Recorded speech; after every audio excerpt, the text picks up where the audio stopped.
দুটি লরির মুখোমুখি সংঘর্ষে মৃত্যু হয়েছে একজনের এখনো পর্যন্ত এবং আহত আরো অনেকজন।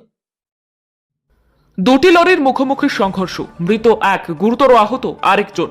গভীর রাতে দুর্ঘটনাটি ঘটেছে ধূপগুড়ি ময়নাকুড়ি জাতীয় সড়কের ধূপগুড়ি সংলগ্ন ময়নাতলি হিমঘর এলাকায়। স্থানীয় সূত্রে খবর, এশিয়ান হাইওয়ে ছেড়ে মহাসড়কে ওঠার সময় বুঝতে না পেরে একটি লরি উল্টো রাস্তা ধরে এগোতে থাকে। ঠিক সেই সময় অপর দিক থেকে আসা আরেকটি লরির সাথে মুখোমুখি সংঘর্ষ হয়, যার ফলে দুটি লরির সামনের অংশ দুমড়ে মুচড়ে যায়। বিকট শব্দ শুনে ছুটে আসে স্থানীয়রা। এরপর খবর পেয়ে ঘটনাস্থলে পৌঁছায় ধূপগুড়ি দমকল বাহিনী এবং পুলিশ। তড়িঘড়ি আহতদের উদ্ধার করে ধূপগুড়ি মহকুমা হাসপাতালে নিয়ে যাওয়া হলে কর্তব্যরত চিকিৎসক একজনকে মৃত বলে ঘোষণা করেন। বাকি আরেকজনের অবস্থা আশঙ্কাজনক। আমার নাম বিমল কুমার দাস। কোন জায়গায় দুর্ঘটনা? এই ময়নাতলি হিমঘর। কি গাড়ি ছিল? এই দুইটাই লরি। মুখোমুখি সংঘর্ষ হয়? হ্যাঁ, মুখোমুখি সংঘর্ষ। হ্যাঁ, মুখোমুখি সংঘর্ষ হচ্ছে। ওই ঝুমুর যে রাস্তাটা আছে না, ওই রাস্তাটার ক্রসিং রাস্তাটা নিরন্তর হাওয়ায় উল্টার রাস্তা চলে আসছে। উল্টো দিকে আসছে একটা গাড়ি। হ্যাঁ, ওইটা এসে এইটার সঙ্গে এটা কয়টার দিকের ঘটনা? রাত্রি 1টা-1:30 হবে। কিভাবে টের পাইলেন? বিকাট শব্দ পাইলাম। আসছিলেন না, ঠান্ডার জন্য বেরিয়েতে আজকে আসছিলেন? হ্যাঁ, আজকে সকালে এসে দেখতেছি এই অবস্থা। কি শুনলেন? কয়জন মারা গেছে? ড্রাইভার তো সকালে পত্রিকা বাড়িতে আজকে মহিলারাও মিছিল করতেছে। আমি জানি না এটা কতটুকু সত্যকে মিথ্যা, এটা নাকি টেলিফোনে হ্যাক করা হয়েছে বলতেছে। জামাতের আমির সাহেব মহিলাদের বিরুদ্ধে নাকি কথা বলছেন।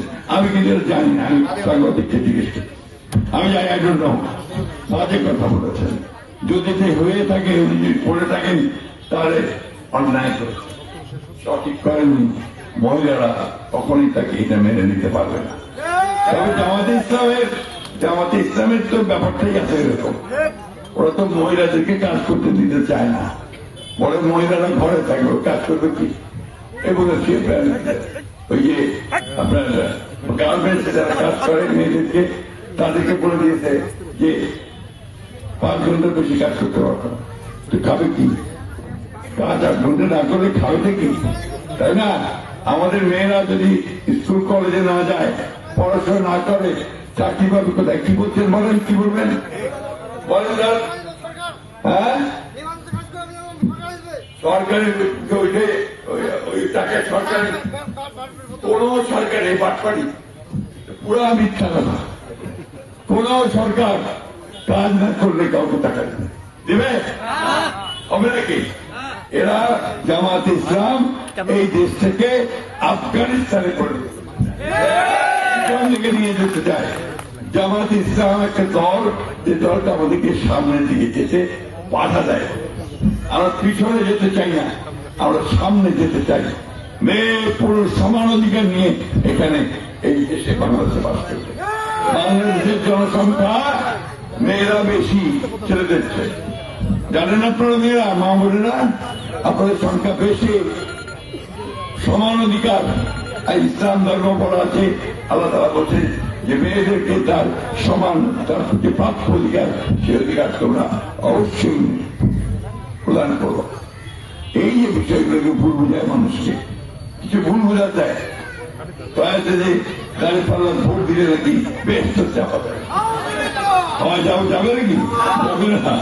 তো এই যে বোঝায় ভুল, এই ভুলগুলো আমরা বুঝতে চাই না। আমরা চাই যে মানুষ এখানে সঠিকভাবে সত্য কথা নিয়ে আর সামনের দিকে এগিয়ে যায়। এই কথা বলে আমি আজকে আমার বক্তব্য শেষ করবো। সব শেষে আমার আহ্বান জানাতে চাই, আপনারা আমাকে কানের শেষে ভোট দিয়ে আমাদের কাজ করেন।